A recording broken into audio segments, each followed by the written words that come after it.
Hello everyone, how are you? कैसे हैं आप सभी? मैं प्रतिभा आप सभी का स्वागत करती हूं अपने चैनल पर। और जैसा कि अभी तक हम हिस्ट्री को क्रमबद्ध तरीके से देख रहे हैं, उसमें आज जो हमारा नया टॉपिक है वो है सम्राट अशोक का जीवन। और ये जानेंगे कि किस प्रकार उसका हृदय परिवर्तन हुआ था, जिसने इतिहास में एक महत्वपूर्ण भूमिका निभाई। मौर्य साम्राज्य की हमने बात की, जिसमें चंद्रगुप्त मौर्य और बिंदुसार हमने इससे पहले कवर किए हैं। अगर आप लोगों ने हमारी वीडियोस नहीं देखी हैं तो आप प्लेलिस्ट में जाकर देख सकते हैं। तो आज का जो हमारा टॉपिक है वो है सम्राट अशोक का जीवन। अगर हम सम्राट अशोक के जीवन की बात करें तो अशोक का जो समय काल है वो लगभग 273 से 232 बीसी यानी ईसा पूर्व माना जाता है। इनके पिता बिंदुसार की मृत्यु के पश्चात उनका पुत्र अशोक सिंहासन पर बैठा। अशोक को भारत के ही नहीं अपितु विश्व के महानतम सम्राटों में गिना जाता है। अगर प्रारंभिक जीवन की बात करें तो अशोक के प्रारंभिक जीवन की जानकारी हमें बौद्ध ग्रंथों से मिलती है। इन ग्रंथों में मुख्य हैं दिव्यावदान, दीपवंश, महावंश, अशोकावदान माला, आर्य मंजूश्री, मूल कल्प, ये सब प्रमुख हैं।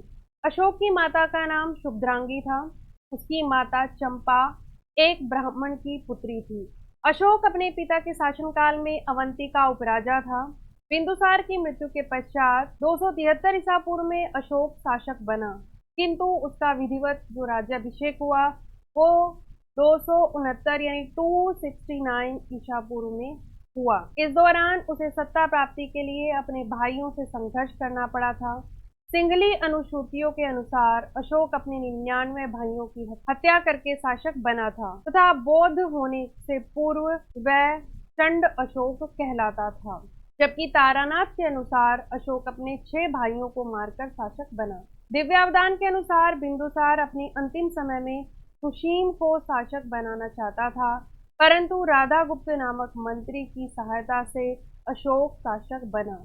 दिव्यावदान में अशोक के 2 भाइयों के नाम मिलते हैं, सुशीम और तिष्य। अशोक ने सत्ता संघर्ष में तिष्य के अतिरिक्त अपने सभी भाइयों की हत्या की थी। 99 भाइयों की हत्या की बात पूरी कल्पना भी प्रतीत होती है। अशोक के अभिलेखों से यह स्पष्ट हो जाता है कि अशोक के शासन के 13वें वर्ष में उसके अनेक भाई बहन जीवित थे। उसके कुछ भाई विभिन्न प्रदेशों के वायसराय भी थे। अशोक ने कई विवाह किए थे। सिंघली परंपराओं के अनुसार उसका देवी नामक स्त्री के साथ विवाह हुआ था। महाबोधि वंश में उसका नाम वेदिश महादेवी मिलता है। इसी से अशोक के पुत्र महेंद्र तथा पुत्री संघमित्रा का जन्म हुआ था। दिव्यावदान के अनुसार उसकी एक पत्नी का नाम तिष्य रक्षिता मिलता है। अशोक के लेख में केवल उसकी पत्नी कारुवाकी का नाम ही मिलता है, जो तीवर की माता थी। असंधिमित्रा व पद्मावती भी अशोक की पत्नियां थीं। तो ये तो था अशोक का प्रारंभिक जीवन। अशोक के जीवन में एक ऐसी घटना घटित होती है जिसने उसके पूरे जीवन को, उसकी पूरी सोच को ही बदल कर रख दिया था। आइए देखते हैं वो क्या कहानी थी। अशोक सोचता है कि कलिंग एक स्वतंत्र राज्य है जो हमारे विरुद्ध कभी भी उठ सकता है। हमें कलिंग पर हर हालत में विजय प्राप्त करनी होगी। जैसे ही कलिंग का युद्ध होता है तो इस युद्ध में कलिंग की सेना को भारी क्षति होती है। अशोक पूछता है कि सेनापति युद्ध में कितने लोग मारे गए, तो उसका कहना था कि लगभग 1 लाख लोग मारे गए और 1.5 लाख बंदी बनाए गए। युद्ध के भयानक दृश्यों और परिणाम को देखकर और सुनकर अशोक बेचैन हो उठता है और उसने मन की शांति ढूंढने के लिए कोशिश की। वह एक साधु से पूछता है कि मेरे मन की शांति खो गई है। साधु उसको बताते हैं कि यह शांति तुम्हें बुद्ध के चरणों में मिलेगी। जब अशोक बुद्ध के चरणों में जाता है तो अशोक में परिवर्तन आने लगता है। उसने अपना सारा ध्यान लोगों की भलाई और खुशी में लगाना शुरू कर दिया था। यात्रियों की सुविधाओं के लिए उसने विश्राम गृह और मरीजों और पशुओं के लिए भी चिकित्सालय बनवाने शुरू किए। उसने स्तंभ बनवाए। अशोक ने अपने राज्य में जगह जगह स्तंभों के ऊपरी सिरों पर कहीं बैल, कहीं हाथी तो कहीं सिंह बनवाए। उसने शिलाओं और गुफाओं पर अपने संदेश खुदवाए। उन पर उसने अपना नाम, कहीं देवानाम प्रिया लिखा और कहीं उसका नाम अशोक देखने को मिलता है। उसके अभिलेखों के लिए हम एक अलग से वीडियो भी लेकर आएंगे, तब आप लोगों को ये सब क्लियर हो जाएगा। अगर कलिंग की फैक्चुअल डिटेल देखें तो कलिंग युद्ध हुआ था 261 ईसा पूर्व में। यानी अशोक के राज्याभिषेक के बाद उसकी प्रथम और अंतिम जो युद्ध विजय थी वो कलिंग थी। अशोक ने अपने पिता व पितामह की साम्राज्य विस्तार की नीति को जारी रखा। कलिंग का राज्य मगध साम्राज्य की प्रभुसत्ता को चुनौती दे रहा था। रोमिला थापर के अनुसार अशोक कलिंग के समृद्ध व्यापार पर अधिकार करना चाहता था। इस युद्ध का उल्लेख अशोक के 13वें शिलालेख में हुआ है। यह युद्ध राज्याभिषेक के 8वें वर्ष बाद अर्थात 9वें वर्ष में 261 बीसी 261 ईसा पूर्व में लड़ा गया था। इस युद्ध में 1 लाख लोग करीब मारे गए थे और 1,50,000 बंदी बनाए गए थे। इस युद्ध में हुई हिंसा को देखकर अशोक का मन द्रवित हो गया। उसे बहुत पश्चाताप हुआ। इस नरसंहार की वजह से अशोक ने युद्ध नीति स्थायी रूप से त्याग दी। सैन्य विजय तथा दिग्विजय का स्थान धम्म विजय और धम्म घोष ने ले लिया। कलिंग मगध साम्राज्य का प्रांत बना दिया गया तथा कलिंग में 2 अधीनस्थ प्रशासनिक केंद्र स्थापित किए गए। उत्तरी केंद्र इसकी राजधानी तोशली थी, जबकि दक्षिणी केंद्र इसकी राजधानी समापा थी। इसका वर्तमान नाम जौगढ़ है।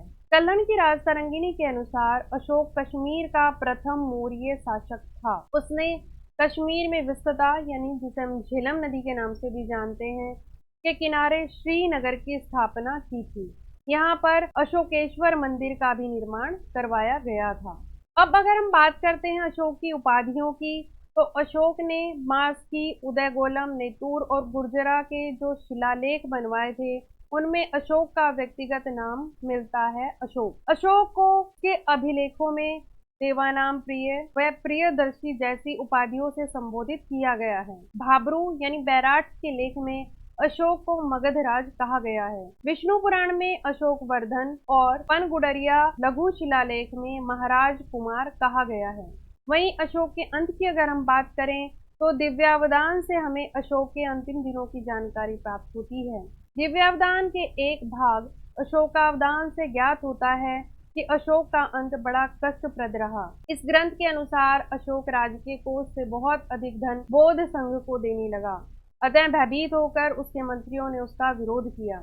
अशोक कुक्कुटराम विहार को कोई बड़ा उपहार देने वाला था, तभी उसके अमात्यों ने राजकुमार संप्रति को उसके विरुद्ध भड़काया। संप्रति ने भंडागारी को सम्राट की आज्ञा अनुसार कोई भी धनराशि संघ को न देने का आदेश दिया। सम्राट के निर्वाह के लिए दी जाने वाली धनराशि में भारी कटौती कर दी गई तथा अंततोगत्वा उसके निर्वाह के लिए केवल आधा आंवला दिया जाने लगा। अशोक का प्रशासन के ऊपर वास्तविक नियंत्रण नहीं रहा तथा अत्यंत दयनीय परिस्थितियों में अशोक का अंत हुआ। पुराणों के अनुसार अशोक ने 37 वर्ष तक शासन किया था और उसकी इसी नीति को यानी धम्म नीति को और उसकी अहिंसावादी नीति को ही आगे जाकर उसके उत्तराधिकारियों ने ये माना कि मौर्य वंश का जो पतन है उसके लिए अशोक ने ही राह बिछाई थी। यानी अशोक की ये नीति ही उसके उत्तराधिकारी मानते थे कि मौर्य वंश का पतन का कारण थी। इस प्रकार से हमने अशोक का प्रारंभिक जीवन और उसकी नीति देखी। आगे आने वाली वीडियोस में हम उसके धम्म और उसके शिलालेखों को समझेंगे। आई होप आपको ये वीडियो पसंद आई होगी। आप हमारे साथ बने रहिए और वीडियो को लाइक, शेयर और सब्सक्राइब करना ना भूलें। Thank you so much.